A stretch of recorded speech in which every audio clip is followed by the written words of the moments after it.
channel Make Biology Simple. So இன்னைக்கு video நான் என்ன போட்டுருக்கேன்னா how to write notes for the NEET preparation. So இந்த NEET preparationக்கு notes எப்படி எடுக்கணும்ன்றது subscriber கேட்டிருக்காங்க. ஸோ அவங்களுக்காக தான் இந்த வீடியோ நான் போட்டிருக்கேன். நோட்ஸோட ஃபர்ஸ்ட் எக்ஸாம்பிள் எக்ஸாம்பிளோட உங்களுக்கு எக்ஸ்பிளைன் பண்ணுறேன் எப்படி நீங்கள் எழுதணும் அப்படி ஸ்டார்டிங்கில் படிக்கிறவங்களுக்கு. ஸோ நோட்ஸில் first it should be written neatly, அதுதான் மெயின் திங், அதுதான் வந்து N ஸ்டாண்ட்ஸ் ஃபார். ஸோ எழுதும் போது நீட்டாக எழுத ஆரம்பிச்சிடுங்க. உங்களுக்கு புரியும்படி டாபிக் வைஸ் போட்டு எழுதுனீங்கன்னா எப்போ படித்தாலும் அது உங்களுக்கு ஈஸியாக இருக்கும். ஸோ அதில் ரிலவெண்ட் பாயிண்ட்ஸுக்கு கொஞ்சம் நல்லா டீட்டெயிலாக எழுதுறதுக்கும் உங்களுக்கு கேப் விட்டு எழுதுங்க. ஒரு பேஜ் எடுத்துகிட்டு நீட்டாக எழுத ஆரம்பிங்க, அங்கங்கெல்லாம் எழுத வேண்டாம். ஸோ அதுதான் நான் இப்போ உங்களுக்கு ஒன் பை ஒன் எக்ஸ்பிளைன் பண்ணுறேன். ஸோ அதில் N வந்து நீட் வெரி நீட்லி, அதுதான் main N stands for. Next வந்து அவுட்லைன். ஸோ அப்போ அவுட்லைன் வந்து ஃபார் எக்ஸாம்பிள் ஒரு சாப்டரில் என்னெல்லாம் இருக்குன்னு எழுதிக்கோங்க. நான் அதுக்குள்ளே ஒரு இதை நான் உங்களுக்கு எக்ஸ்பிளைன் பண்ணுறேன். For example molecular genetics chapter எடுத்தோம்னா இதில் வந்து சப் டாபிக் போடுறோம். ஸோ எப்படி நம்ம எழுதணுன்றதுக்கு எக்ஸாம்பிள் உங்களுக்கு சொல்கிறேன். ஃபார் எக்ஸாம்பிள் இது ஒரு டாபிக், கெமிஸ்ட்ரி ஆஃப் நியூக்ளிக் ஆசிட்ன்றது ஒரு topic coming under the outline of the chapter. அதில் பார்த்தீங்கன்னா அதுக்கு நிறைய சப் டாபிக் வரும். ஸோ அது ஃபுல்லாக கவர் பண்ணி நீங்கள் ஒரே நோட்ஸாக எடுத்தீங்கன்னா அது அந்த டீட்டெயில் ஃபுல்லாக அதுக்குள்ளேயே அடங்கிடும். ஸோ அது உங்களுக்கு ஃபைனலாக உங்களுக்கு பார்க்கும்போது ரொம்ப யூஸ்ஃபுல்லாக இருக்கும். இப்போ பார்த்தீங்கன்னா கெமிஸ்ட்ரி ஆஃப் நியூக்ளிக் ஆசிட் அப்படின்னா இதில் டிஎன்ஏ வரும், ஆர்என்ஏவும் வரும். இப்போ நான் டிஎன்ஏ டிஎன்ஏ ரெண்டுமே சேர்த்து நீங்கள் கான்செப்ட் எழுதிக்கோங்க. இப்போ அதுதான் டாபிக், இப்படி நீங்கள் போடுறது தான் டாபிக். இதுதான் அவுட்லைன்னு சொல்லலாம், சினாப்சிஸ்ன்னு சொல்லலாம். நான் வந்து ஒரு பார்ட்டு தான் சொல்கிறேன். நான் சாப்டர்னா நிறைய இருக்கும், அதில் ஒரு பார்ட்டு நான் எடுத்து உங்களுக்கு எக்ஸ்பிளைன் பண்ணுறேன், ஏன்னா டைம் இல்லை. ஸோ உங்களுக்கு பார்த்தீங்கன்னா சாப்டரில் ஒரு டாபிக் மட்டும்தான் இப்போ உங்களுக்கு எக்ஸாம்பிளுக்காக நான் சொல்லிட்டு இருக்கேன். So chemistry of nucleic acid எடுத்திங்கன்னா அது ஒரு டாபிக். அதுக்கு கீழே சப் டாபிக் பார்த்தீங்கன்னா பென்டோஸ் சுகர், பேசஸ், பாஸ்பேட், இதுதான் வந்து ஒரு பேசிக்காக ஒரு இன்ஃபர்மேஷன் புக்கில் உங்களுக்கு கொடுத்துருப்பாங்க. அது வந்து பேரால கொடுத்துருப்பாங்க. இப்போ பென்டோஸ்ன்னு வரும்போது வாட் இஸ் பென்டோஸ், அதாவது ஒரு டேர்ம் நம்ம அண்டர்ஸ்டாண்ட் பண்ணி படிச்சுக்கிட்டிங்கன்னா ஈஸியாக இருக்கும். பென்டோஸ்னா 5, சுகர்ன்றது it's a carbohydrate. So ribose இதெல்லாம் உங்களுக்கு புக்கில் டீட்டெயிலாக இருக்கும். நான் சும்மா உங்களுக்கு நீங்கள் எழுதும் போதே இப்படி எழுதிட்டிங்கன்னா ஈஸியாக இருக்கும். ஸோ இது வந்து OH, இங்கே OH, இங்கே CH2OH, இது ஒரு எக்ஸாம்பிள். ஸோ இப்போ இதெல்லாம் நமக்கு தேவையில்லை. இப்போ நம்ம என்ன சொல்ல வரோம்னா ரைபோஸ் தான் பென்டோஸ் சுகர். இது 5 இருக்கும் இல்லையா, அதை 1 2 3 4 5 கார்பன் உள்ள சுகர். இதே வந்து ஆர்என்ஏக்கு வந்து வெரி சிம்பிள், இதுலேயே முடிச்சுக்கோங்க நோட்ஸை. ஆர்என்ஏன்னா 2 இடத்துலையும் 2 3 கொஞ்சம் OH இருக்கும், அதுதான் ஆர்என்ஏ. இப்போ அதே டிஎன்ஏனா அதுதான் ரைபோ நியூக்ளிக் ஆசிட், அதான் மீனிங். அப்படியே நீங்கள் ஃபுல் ஃபார்மே இங்கேயே எழுதி வச்சுக்கோங்க, நீட்டாக எழுதி வச்சுக்கோங்க. டிஆக்சி ரைபோ நியூக்ளிக் ஆசிட்ஸ், அதுதான் deoxy ribo nucleic acid. So எப்படி எழுதணும்? ஸோ இப்போ இங்கே வந்து ஒரு ஓ வந்து ரிமூவ் ஆயிடுச்சுன்னா அது பேர் தான் டிஆக்சி ரைபோ நியூக்ளிக். இது வந்து pentose sugar for the DNA. அதே பென்டோஸ் சுகர் ஆர்என்ஏனா இப்போ OH இருக்கும், அவ்வளோதான்.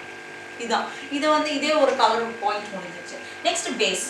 ஸோ பேஸில் பார்த்தீங்கன்னா அகெயின் டிஎன்ஏ, ஆர்என்ஏ. ஸோ டிஎன்ஏக்கு உங்களுக்கு என்ன இருக்கும்னா அடினைன், அதுக்கு பேர் வந்து தைமின், குவானின் பேர் வந்து சைட்டோசின். அடினைன்றது பியூரின், பிரிமிடன் வந்து தைரோசின், பியூரின் பிரிமிடன். அந்த மாதிரி நீங்கள் உங்களுடைய வே ஆஃப் அண்டர்ஸ்டாண்டிங்க்கு நீங்கள் எழுதி வச்சுக்கோங்க. அதே மாதிரி ஆர்என்ஏக்கு பார்த்தீங்கன்னா ஆர்என்ஏக்கு அடினைனுக்கு யுராசில் வந்துடும். இந்த பொசிஷனில் டைமின் பதில் யுராசில் வந்துடும், அவ்வளோதான். தென் நீங்கள் வந்து குவானைனுக்கு சேம் சைட்டோசின் தான் பேர் ஆகும். ஸோ இப்படி தான் உங்களுக்கு நோட்ஸ் எழுதணும். நீங்கள் அங்கே இருக்கிறது அப்படியே நீங்கள் கண்டென்ட்டு ஒரு உங்களுடைய டயக்ராமேட்டிக் வியூலையும் ப்ரெசென்ட் பண்ணிக்கோங்க, பாயிண்ட் வைஸ் எழுதிங்க. And then phosphate. ஸோ பாஸ்பேட்ங்கிறது PO4-. So P double bond O OH O minus இதுதான். ஸோ இது வந்து உங்களுக்கு பாஸ்பேட். இது எல்லாமே சேர்ந்தது தான் நியூக்ளியோடைட் ஆர் டிஎன்ஏ. இது வந்து it's a polymer of nucleotides. ஒரு பேஸ் இருக்கும், பேஸோட ஒரு ரைபோஸ் வரும், ரைபோஸோட ஒரு phosphate. So this is called nucleotide. இப்போ இந்த பாஸ்பேட் இல்லைன்னா இட் இஸ் கால்ட் நியூக்ளியோசைடு அப்படின்னு நீங்கள் உங்களோட நோட்ஸில் இப்படி எழுதிக்கோங்க. இது புரிஞ்சாலே உங்களுக்கு வந்து மல்டிபிள் சாய்ஸ் உங்களுக்கு நீட்டில் கேட்கும் போது ஈஸியாக ஆன்சர் பண்ணிட்டு போயிட்டே இருக்கும். கண்டென்ட்ஸ் புரியுதா உங்களுக்கு? என்னெல்லாம் இருக்குன்னா டிஎன்ஏ, ஒரு கெமிஸ்ட்ரி ஆஃப் நியூக்ளிக் ஆசிட் எடுத்தாலே உங்களுக்கு டிஎன்ஏ ஆர்என்ஏ வந்துடும். அந்த ஆர்என்ஏ டிஎன்ஏக்கு என்னெல்லாம் இருக்கும், ஒரு பென்டோஸ், சுகரு, ஒரு பேஸ். அதோட அது வந்து RNAக்கு வந்து OH இருக்கும், DNAக்கு O இருக்காது, அவ்வளோதான். அப்புறம் பேஸில் வரும்போது DNAக்கு இப்படி நீங்கள் அண்டர்ஸ்டாண்ட் பண்ணி எழுதி வச்சுக்கோங்க. ஃபஸ்ட்டு புக்கில் படிங்க, படித்ததுக்கப்புறம் நோட்ஸ் எடுங்க. ஏன்னா புரியாமல் நோட்ஸ் எடுக்கிறது வேஸ்ட்டு. அப்படியே திருப்பி அப்படியே இருக்கும், புக்கில் இருக்க மாதிரி தான் இருக்கும். ஸோ ஃபஸ்ட்டு புரிஞ்சுக்கோங்க, புரிஞ்சுட்டு உங்களோட வே ஆஃப் எடுக்கிறது தான் நோட்ஸ்ன்னு சொன்னேன். பாஸ்பேட், இதுதான் பாஸ்பேட். அது எப்படி எழுதியிருப்பாங்கன்னு இதான் பாஸ்பேட். ஸோ இது உங்களுக்கு இப்படி பாஸ்பேட்டும் சுகரும் பேஸுன்றது நான் சொன்னது அடினைன், தைமின், குவானைன், சைட்டோசின் அதெல்லாம் சேர்ந்தது தான் பேஸ். ஸோ இப்படி வரும்போது அது பேர் நியூக்ளியோடைட். பாஸ்பேட் இல்லைன்னா அது பேர் நியூக்ளியோசைடு. இது ரொம்ப important terminology when you study chemistry of nucleic acid. So ஒரு சின்ன நான் எடுக்கும் போதே பார்த்தீங்கன்னா இவ்வளோ கவர் ஆகி நோட்ஸ் எழுதலாம். இன்னும் டீட்டெயிலாக நான் சொல்லணும்னா இதோட ஸ்ட்ரக்சர் கூட நான் எழுதலாம், அதெல்லாம் நீங்கள் எழுதிக்கோங்க. So numbering is important. Adenine, குவானைனுக்கு வந்து அந்த பியூரின் பிரிமிடின் ரிங்கில் வச்சு நம்பர் வச்சு நீங்கள் படிச்சுக்கோங்க. Short way is there. நான் இது கிளாஸ் எடுக்கும்போது உங்களுக்கு எப்படி அது ஈஸியாக எவர்லாங் நம்ம ஞாபகம் வச்சுக்கணுன்றது சொல்கிறேன். ஸோ இதுதான் வந்து ஒரு outline the topic R chapter. நான் இப்போ டாபிக் தான் உங்களுக்கு சொல்லி கொடுக்குறேன், சாப்டர் வந்து ஃபுல்லாக நீங்கள் எழுதணும். ஓகே, ஸோ இதுதான் வந்து ஒரு example for the outline of chapter or topic. So next table of content. So எல்லாத்துக்குமே நோட்ஸு பாயிண்ட்ஸு அப்படி தான் வரும்னு இல்லை, சிலதெல்லாம் டேபிள்ஸ் வச்சு எழுதணும். ஸோ டேபிள் எழுதும் போது பார்த்தீங்கன்னா பெரிய ஒரு போர்ஷனை நம்ம ஷார்ட் பண்ணி சிம்பிளாக நமக்கு எவர்லாங் ஞாபகம் வச்சுக்கிற மாதிரி போடுறது தான் டேபிள். ஸோ டேபிள் வரும்போது பார்த்தீங்கன்னா ஃபார் எக்ஸாம்பிள் இங்கே நான் எனக்கு இப்போ அனலைஸ் பண்ணி நான் எடுத்தது வந்து இந்த பிளான்ட் ஃபிசியாலஜிலேருந்து பிளான்ட் நியூட்ரிஷனில் வரும். ஸோ அதில் பார்த்தீங்கன்னா 17 மினரல்ஸ் இருக்கும். சார் 17 மினரல்ஸை நம்ம எல்லாம் ஞாபகம் வச்சு படிக்கணுன்றது நோட்ஸ் பார்த்தீங்கன்னா கண்டிப்பாக ஏதாவது மறக்கும். அதனால் என்ன பண்ணுங்கன்னா டேபிள் போட்டு படிச்சிங்கன்னா எவர்லாங் அது ஞாபகம் வச்சுக்கலாம். ஏன்னா இது ஒரு கொஸ்டின் உங்களுக்கு கண்டிப்பாக வீட்டில் வரக்கூடியது தான். ஸோ டேபிள் கண்டென்ட்டில் பார்த்தீங்கன்னா இங்கே வந்து என்னென்னா பிளான்ட் நியூட்ரிஷன் எடுத்திருக்கேன். எக்ஸாம்பிள் நான் உங்களுக்கு எக்ஸ்பிளைன் பண்ணுறேன். அதில் 17 மினரல்ஸ் இருக்குது. ஸோ அந்த 17 மினரல்ஸும் ஞாபகம் வச்சுக்கிறதுக்கு டேபிள் போட்டிங்கன்னா ஈஸியாக இருக்கும். இதுதான் ஒரு டைப் ஆஃப் நோட்ஸ் எழுதுறது. அது T stands for table of content. அதில் வந்து என்ன டைப்ஸ் இருக்குன்னு இன்ட்ரோ கொஞ்சம் படிச்சுடுங்க. Macro micro. மேக்ரோவில் என்னெல்லாம் இருக்குது, கால்சியம் அதெல்லாம் ஒரு நைட்ரஜன் இதெல்லாம் வந்து மேக்ரோ. மைக்ரோவில் என்ன வருதுன்றதெல்லாம் இங்கேயே நீங்கள் எழுதி வச்சுக்கோங்க. எழுதி வச்சுட்டு அந்த ஆல்ஃபபெட்ஸ் வருது இல்லை, அந்த ஆல்ஃபபெட்ஸில் நீங்களே ஏதோ ஃப்ரேம் பண்ணி ஒரு ஷார்ட் ஃபார்மில் வச்சுக்கோங்க. ஓகே, ஷார்ட் ஃபார்மில் நீங்களே ஞாபகம் வச்சுக்கிற மாதிரி கேன்டு ஆர் கேலிபர் இந்த மாதிரி அப்படிலாம் ஒரு அந்த ஃபஸ்ட்டு லெட்டர் வச்சு நீங்கள் ஷார்ட் வேல நீங்கள் ரிமெம்பர் பண்ணிட்டீங்கன்னா அப்போது ஓகே மேக்ரோனா இவ்வளோ தான் இருக்கும், மேக்ரோனா இவ்வளோன்னு உங்களுக்கு ஈஸியாக இருக்கும். அப்புறம் டேபிளுக்கு வரும்போது எல்லாத்துக்குமே ஒரே மாதிரி பாயிண்ட்ஸ் தான் புக்கில் கொடுத்துருப்பாங்க. ஃபார் எக்ஸாம்பிள் இப்போ நான் கால்சியம்னு எடுத்துக்கிட்டேன்னா கால்சியம் அப்சார்ப்ஷன் பிளான்ட்டில் எங்கே நடக்குது, அதோட ரெக்குவயர்மெண்ட் எவ்வளோ அதுக்கு அண்ட் என்ன ரோல் பண்ணுது, இது 3 பாயிண்ட் தான் எல்லா மினரல்ஸுமே கவர் ஆக போகுது. ஸோ நம்ம என்ன பண்ணலாம்னா ஒரு மினரல் எடுத்து அதுக்கு இந்த மாதிரி டாபிக் போட்டு வச்சுக்கோங்க. அப்சார்ப்ஷன், ரெக்குவயர்மெண்ட், ஃபிசியாலஜிக்கல் ரூல் அப்படின்னு போட்டு ஒவ்வொன்றும் நீங்கள் கீழே எழுதிட்டே வரும். ஒவ்வொன்றுக்கும் வேரி ஆகும் அண்ட் மோரல்லஸ் ஒரு சிலதுக்குள்ள சேமாக வரும். ஸோ இந்த மாதிரி நீங்கள் வந்து டேபிள் ஆஃப் கண்டென்ட் போட்டுட்டிங்கன்னா கான்செப்ட் ஒரு டஃப் டாப்பிக்கோ ஹார்ட் ஒரு டாப்பிக்கோ ரொம்ப கஷ்டப்பட்டு படிக்கிறது நம்ம இப்படி போட்டு இதுக்கு எடுக்கிற டைம் பார்த்தீங்கன்னா ஒரு 15 நிமிஷம் தான் ஆகும். ஆனால் நம்ம வந்து எவர்லாங் ஞாபகம் வச்சுக்கலாம். நீங்கள் வந்து கடைசி ரிவிஷன் போகும்போது தான் இதோட இது தெரியும், ஈஸியாக இருக்கும். You won't go for panic ஆகாத படிக்கலாம். ஸோ இதெல்லாம் easy tips for cracking the NEET at first attempt. Next tip in writing note is E. Elaborate in points of flowchart, and S for the schematic representation or diagrammatic representation. So இந்த சில points வந்து உங்களுக்கு பார்த்தீங்கன்னா flowchart மாதிரி எழுதணும், point wise எழுதணும். For example, morphology of flowering plants பார்த்தீங்கன்னா நிறைய terms இருக்கும் and diagrams நிறைய இருக்கு. ஸோ நீங்கள் அந்த பாயிண்ட்லாம் நீங்கள் எப்படி கவர் பண்ணலாம்னா டேபிள் வேண்டாம், you can go like this. Morphology of flowering plantsல அதில் பார்த்தீங்கன்னா ஃப்ளவர், லீஃப், ரூட், ஸ்டெம்னு இருக்கும். அதில் முக்கியமான டேர்ம்ஸ் நிறைய இருக்குது. அந்த டேர்ம்ஸ் வித் டேர்ம்ஸோட எக்ஸ்பிளனேஷன் எழுதிக்கோங்க. அப்படின்னா என்ன அப்படின்னு எழுதிக்கோங்க. அப்புறம் டயக்ராம் போட்டுக்கோங்க. அதுக்கு கீழே எத்தனை டைப்ஸ் வருது அப்படியே எழுதிக்கோங்க.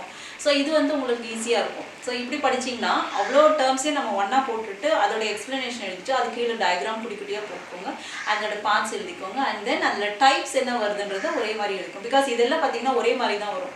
மார்ஃபாலஜி ஆஃப் ஃப்ளவரிங் பிளான்ட்ஸில் ஃப்ளவர், லீஃப், ரூட், ஸ்டெம் ஒரே பேட்டர்னில் தான் இருக்கும். ஆனால் டெர்மினாலஜி வேறு வேறு வரும். ஸோ லீஃபுக்கு ஒரு மாதிரி வரும், ஃப்ளவருக்கு ஒரு மாதிரி வரும், அண்ட் தென் ரூட் ஸ்டெம்க்கு ஒரு மாதிரி வரும். பட் ஆனால் என்ன டாபிக் ஃபாலோ ஆகும் போதுன்னா சேம் தான். டேர்ம்ஸ் ரொம்ப இம்பார்ட்டன்ட். அதனுடைய டயக்ராம் பார்த்தீங்கன்னா டிஃப்ரெண்ட்டாக இருக்கும். அண்ட் அதோடைய டைப்ஸ் அதோட யூஸை பொறுத்து அந்த டைப்ஸை பிரிச்சிருப்பாங்க. ஸோ இதெல்லாம் பார்த்தீங்கன்னா ஒரே மாதிரி தான் வரக்கூடியது. ஸோ அந்த மாதிரி போர்ஷனுக்கு நீங்கள் நோட்ஸ் வந்து இப்படி எடுத்துக்கோங்க. So in points wise and சில இது வந்து ஃப்ளோ சார்ட் மாதிரி போட்டுக்கோங்க. ஃப்ளோ சார்ட்ன்றது என்னன்னா, இப்போ ஃபார் எக்ஸாம்பிள் இன்னொரு எக்ஸாம்பிள் கொடுத்துருக்கேன். It is classification of amino acid, பயோமாலிகுல்ஸில் வரக்கூடியது. கிளாசிஃபிகேஷன் ஆஃப் அமினோ ஆசிட்க்கு 20 அமினோ ஆசிட்ஸ் இருக்குது. 20 அமினோ ஆசிட்ஸ் இருக்கும். அந்த 20 அமினோ ஆசிட் அது என்ன ஃபங்க்ஷன் குரூப் வச்சிருக்கு அதை பேஸ் பண்ணி தான் உங்களுக்கு வந்து அந்த சைடு செயின்னு ஒன்று சொல்லுவாங்க, ஆர். அதை பேஸ் பண்ணி இவ்வளோ டைப்ஸ் பிரிச்சுருப்பாங்க. ஸோ இதை பார்த்தீங்கன்னா நான் polar, polar, sulphur, positively charge amino acid, negatively charge amino acid, aromatic amino acid, இப்படி பிரிச்சுட்டு இது வந்து அதோடைய ஆர் செயினை பேஸ் பண்ணி பிரிச்சிருப்பாங்க, கிளாஸிஃபை பண்ணிப்பாங்க. கிளாஸிஃபைனால என்ன, நிறைய ஒரு குரூப் இருந்து அதை வந்து based on their function group or their R chain it is classified சப் டைப்பாக பிரிச்சிருக்கோம். ஸோ இப்போ நான் போலார் அமினோ ஆசிட்ல என்னெல்லாம் வரும், அலனைன், அந்த மாதிரி கிளைசன், தைம், வேலன், ஐசோலூசன், அதெல்லாம் அப்படி வரும். போலாரில் பார்த்தீங்கன்னா ஹைட்ராக்சில் குரூப், ஒரு OH குரூப் இருக்கிறது மட்டும் வரும். சிரைன் 3 அப்புறம் சல்ஃபர் கண்டெய்னிங் சிஸ்டின், அந்த மாதிரி மெத்தியோனின், இந்த இதில் மாறும். பாசிட்டிவ்லி சார்ஜ்னா acid type, glutamic acid, aspartic, அந்த மாதிரி அதில் கீழே அதோடைய அந்த 20 அமினோ ஆசிட்ஸும் செக்ரிகேட் பண்ணி எழுதிக்கோங்க. அண்ட் நெகட்டிவ்லி சார்ஜ்ன்றது குளுட்டமைன், RG9, லைசின், அந்த மாதிரி வரும். அரோமேட்டிக் அமினோ ஆசிட் ரொம்ப இம்பார்ட்டன்ட். ஏன்னா லாஸ்ட் இயர் இந்த பர்சன் கேட்டிருந்தாங்க, what is thyrosin. So does thyrosin, which part the thyrosin belongs to அப்படின்ட்டு கேட்டிருந்தாங்க. அதில் அரோமேட்டிக், போலார், நான் போலார்லாம் கொடுத்துருந்தாங்க. ஸோ இது இப்படி நீங்கள் படிச்சிருந்தீங்கன்னா ஈஸியாக ஒரு 5 செகண்ட்ஸ் கூட இருக்காது இந்த கொஸ்டின்ஸ் நீங்கள் அட்டன் பண்ணியிருந்தீங்கன்னா. ஏன்னா ரொம்ப சிம்பிள் கொஸ்டின், டைரக்ட் கொஸ்டின்ஸ். ஒரே ஒரு கொஸ்டின் உங்களுக்கு கேன் ஸ்கோர் 4 மார்க்ஸ். ஸோ இது வந்து வெரி லாஸ்ட் கொஸ்டின் பேப்பரில் அப்படி தான் கொடுத்துருக்காங்க. ஸோ அரோமேட்டிக் அமினோ ஆசிட்ல நிறைய வரும். Tyrosine, phenol alanine, then histidine, and one more thing is tryptophan. So இது 4 அமினோ ஆசிட் தான் இந்த கீழே வரும். ஸோ அதனால் நீங்கள் புக்கில் பேராவாக கொடுத்துருப்பாங்க. நீங்கள் என்ன பண்ணுங்க, அது வந்து point wise, flow chart wise போட்டு படிச்சுக்கோங்க. ஸோ இது ஒரு type of way of writing the notes. And last type வந்து schematic representation. Schematic representation or diagrammatic representation சொல்லலாம். ஸோ இது என்னன்னா, ஒரு பெரிய கான்செப்டை நம்ம வந்து சிம்பிளாக பாயிண்ட் வைஸை நம்ம வந்து ஃப்ளோ சார்ட்டுக்கு இதுக்கு என்ன டிஃப்ரென்ஸ்னா, இந்த கான்செப்டு மெக்கானிசமாக அப்படியே எழுதுறது தான் ஸ்கிமேட்டிக் ரெப்ரஸன்டேஷன். ஃப்ளோ சார்ட் வந்து பாயிண்ட் வைஸ் தான் எழுதுகிறோம். ஸ்கிமேட்டிக் அண்ட் டயக்ராமேட்டிக் ரெப்ரஸன்டேஷன்னா அந்த கான்செப்ட் ஃபுல்லாக இருக்கிறதுல எப்படியெல்லாம் நம்ம வந்து அந்த மெக்கானிசமை கொண்டு வந்து போட போகிறோம். ஸோ ஃபார் எக்ஸாம்பிள் பிளட் கோயாகுலேஷன்றது ஒரு கேஸ்கேட். அப்படின்னா ஒன்று இன்ஆக்டிவாக இருந்தது ஆக்டிவ் ஆகும், அப்புறம் அது ஆக்டிவ் ஆகும், இன்னொன்று ஆக்டிவ் ஆகும். இந்த மாதிரி அந்த கார்டெல்லாம் நம்ம வச்சு த்ரோ பண்ணும்போது ஒன்று மேலே விழுந்து போயிட்டு அப்படியே விழுவுறது. அதே மாதிரி தான் இது வந்து ஒரு கேஸ்கேட்ன்றது ஒரு சீரியஸ் ஆஃப் மெக்கானிசம் நடக்கும். அதை வந்து ஈஸியாக நம்ம எழுதுறதுக்கு பார்த்தீங்கன்னா you can go for schematic representation. For example blood coagulation எல்லாருக்கும் எப்போவுமே நடக்காது இல்லையா? எப்பயாவது நமக்கு ஒரு கட்டோ ஒரு இன்ஜுரியே வந்தால் தான் பிளட் கோயாகுலேஷன் ப்ராசஸே ஸ்டார்ட் ஆகும். ஸோ அதுக்கு ஃபஸ்ட்டு இது இன்ஜுரினா என்ன, ஏதோ ஒரு கட்டோ நமக்கு ஒரு ஆக்சிடென்ட் ஆச்சுன்னா அப்போ பிளட் வந்து ஊஸ் ஆகும். அப்போ ஊஸ் ஆகும்போது டிஷ்யூ டேமேஜ் ஆகுது. Like this you have to write the mechanism. And muscular ஸ்கேம் வரும். தென் மெயினாக இங்கே ஸ்டார்ட் ஆகும் இந்த biomolecules. Prothrombin is converted to thrombin. அப்புறம் fibrinogen is converted to fibrin clots form ஆகும்போது தான் ஃபைனலாக கோயாகுலேஷன் ஸ்டார்ட் ஆகும்.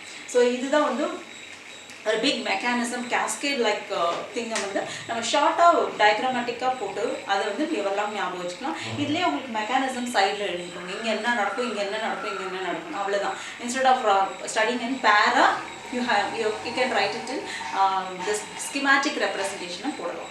So that's all in today's video.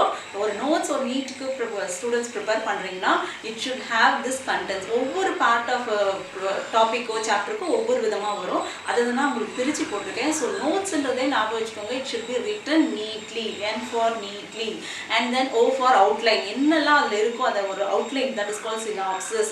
Then T வந்து table of content. சிலதுக்குலாம் table போட்டு எழுதணும். And E is elaborated points of flowchart. And S is schematic representation or diagrammatic representation of your topic. That's all.